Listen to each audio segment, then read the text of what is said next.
Hi friends, welcome to our YouTube channel. இன்றைக்கி நம்ம என்ன பார்க்க போகிறோன்னா, நம்ம ஆடு மாடு அப்புறம் நம்ம பண்ணைகள் பற்றி பார்க்க போகிறோம். நம்ம அம்மாச்சி வீட்டு பண்ணை இது, அதனால அதை பற்றி பார்க்க போகிறோம். குப்பை குழியில் முதல்ல நம்ம ராஜா சுற்றிட்டு இருந்தான். அவனை முதல்ல பிடிச்சிடலான்னு ஓடு ஓடு ஓடுன்னு ஓடி போனோம். ராஜா ரொம்ப குறும்புக்காரன் ஃப்ரெண்ட்ஸ். வரவே மாட்டேன்ட்டான், எங்ககிட்ட வரவே மாட்டேன்ட்டான். சரி ராஜா வா ராஜா அப்படி இப்படின்னு சமாதானப்படுத்தி இன்னைக்கு நாங்கள் ஊருக்கு போகிறோம், அதனால நாட்டுக்கோழி எங்கள் அம்மாச்சி செஞ்சுருப்பாங்க, அவனுக்கு கால் போடுவாங்க ராஜான்னு சொல்லிட்டு அவனை கட்டிட்டு ஃபஸ்ட்டு நம்ம பார்த்தது நம்ம கண்ணுக்குட்டி. இந்த கண்ணுக்குட்டியை நாங்களே வளர்க்கலான்னு ஒரு ஐடியா பார்ப்போன்னு எங்கள் அம்மாச்சி சொன்னாங்க வளர்க்கலான்னு.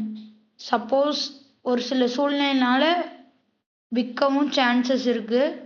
அடுத்தது அந்த கண்ணுக்குட்டி பார்த்தோம்ல, அதோடைய அம்மா அதுதான் இது. இந்த அம்மா ரொம்ப தொல்லைக்காரி. கையில் இருக்கு பார்த்தீங்களா, அதுதான் இதோட ஆதார் கார்டு. இவ அதுக்கு பக்கத்து வீட்டுக்காரின்னு வச்சுக்கோங்க. இவ ரொம்ப சாந்தமான டைப்பு, மடிக்கூச்சம் இல்லாத மாடு. இந்த மாடுக்கு ரொம்ப மடிக்கூச்சம் கம்மி. அடுத்தது இதுதான் நம்ம எருமை. இதுதான் நம்மளுக்கு இதுலேயே முக்கியமான ஒரு பர்சன்னு வைங்களேன். இவ சனையாக மாட்டாளான்னு எவ்வளவோ ஆசையாக இருந்தோம். இந்த 2 கண்ணுக்குட்டி சனை. இவ்வளோ சனை. இவளுக்கு தலையை தொட்டா பிடிக்காது, ஆனால் மிரல, அதுதான் ஒரே பிரச்சனை. பாருங்க பயந்துக்கிறா. சும்மா மூக்குனாங்கயிறு பிடிச்சதுக்கே பயந்துக்கிறா. அப்புறம் இவ்வளோ மடிக்கூச்சம் இல்லாதவள நாங்கள் கண்ணுக்குட்டியாக இருக்கும்போதே பழகிட்டோம். இதாங்க பாருங்க, எதுவுமே பண்ணாது. கொஞ்சம் காலை அப்படி இப்படின்னு ஆட்டும், நம்ம உக்காந்துக்கிட்டோன்னா பரவாயில்ல. அடுத்தது ஆட்டு சைடுக்கு போனோன்னா ஃபஸ்ட்டு இந்த கெடாயம்தான். இப்போ நாங்கள் சாப்பிட்றதுக்காக வளர்த்துறது, அது வேறு விஷயம். இந்த கெடாயம் எதுவுமே பண்ண மாட்டான், அப்படியே நம்ம மடியில் படுத்துப்பான். போர் அடிக்குதுன்னு நோண்டு நோண்டு நோண்டு நோண்டலாம், அங்கேயும் இங்கேயும் பிடிச்சி நீவலாம், ஒன்றும் பண்ண மாட்டான். நல்ல பையன். அது வேறு. அப்புறமேலு அந்த கெடாயம் எந்திரிச்சு முட்ட ஆரம்பிச்சிருவான். அடுத்தது ஆட்டு பட்டிக்குள்ளே போகலாம். இவன் நாங்கள் சாப்பிட்றதுனால இவனுக்கு கொஞ்சம் ஸ்பெஷல் கவனிப்பு. மற்றவங்களையும் கோழியும் கொஞ்சம் பார்ப்பான். இவ தான் எங்கள் ஆடுகளின் ராணி தருணி. முதல்ல லாக் பண்ணி போகலன்னா தருணி வெளியே போய் கள்ளக்குடி சாப்பிட ஆரம்பிச்சிருவா. வணக்கம் ஆடுகளின் ராணி தருணி, நீங்கள் யூடியூப்ல என்ன சொல்ல விரும்புகிறீங்க அப்படின்னு கேட்டேன்னா ஒன்றுமே பேசாமல் அமைதியாக நின்றுக்கிட்டா, தொடவி கொடுக்குறோன்னு. இவ செனங்க இன்னும் 1 மாதம் இன்னும் 1.5 மாதத்துல எப்படியோ குட்டி போட்டுரும். அடுத்தது நம்ம கோழி ரொம்ப தான் டான்ஸ் ஆடி சைடில் குட்டையை உருவாக்கிருச்சு. அந்த ஆட்டுக்குட்டி ஒரு பிறவை ஃப்ரெண்ட்ஸ். இந்த ஆட்டுக்குட்டியோட ஒரே தொல்லையாக இருக்குது, ஃபுல் மிரலை. சும்மா செம்பரியாடை பற்றி சொல்லவே தேவையில்ல. அதுலேயும் இந்த ஆடு, இந்த குட்டி போட்ட குட்டி தான் இப்படி பயப்படுது. இதுக்கு என்ன நல்லது கெட்டது அது என்னன்னு தெரியும்னு தெரில, ஆனால் இப்படி ஓடுது. அப்படியே நம்ம கோழி குண்டுக்குள்ளே போய் பார்த்தோன்னா 2 முட்டை. இங்கே ஒன்றா இருங்க காட்டுறேன். இதோ இங்கே பாருங்க, 2 முட்டை ஜோடியாக இருக்குது. நாங்கள் நினச்சி கூட இது வீடியோவுக்காக வச்சது இல்லை, நிஜமாலுமே போட்ட முட்டை. நம்மளின்னா அதுக்கு ப்ரூஃப் அப்புறமேல் காட்டுறேன், வெயிட் பண்ணுங்க. அந்த முட்டையை முதல்ல எடுத்துக்கலாம். முதல் முட்டை கையிலே தான் வச்சாகணும். 2வது முட்டை எங்கே வா வந்துருச்சு பாருங்க.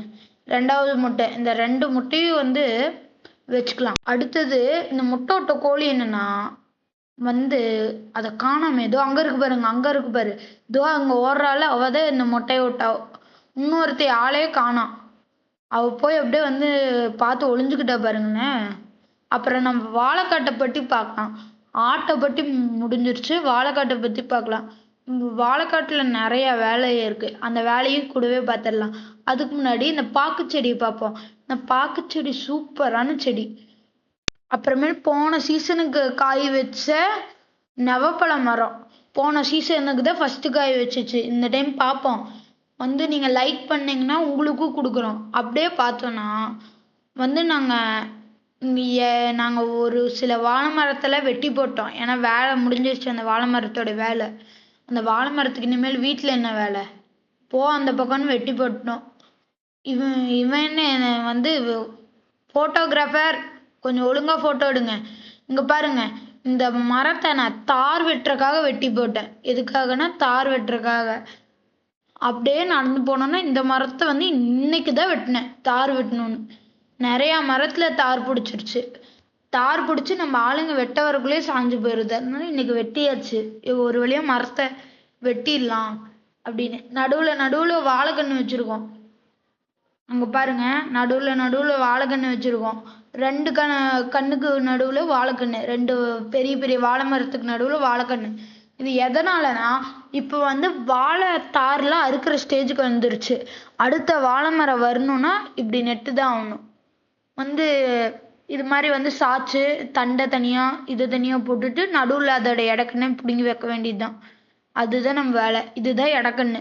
இந்த இடக்கண்ணை பிடுங்க முடியாது, அது கடப்பாரை வச்சுதான் பிடுங்கணும். அது நம்மளுக்கு தேவையில்லாத வேலை. அப்படியே கீழே போலாம் வாங்க. கீழே இந்த மரம் தார் வெட்டின மரம். அங்க காட்டுப்பா கேமராமேன். தார் வெட்டின மரம்.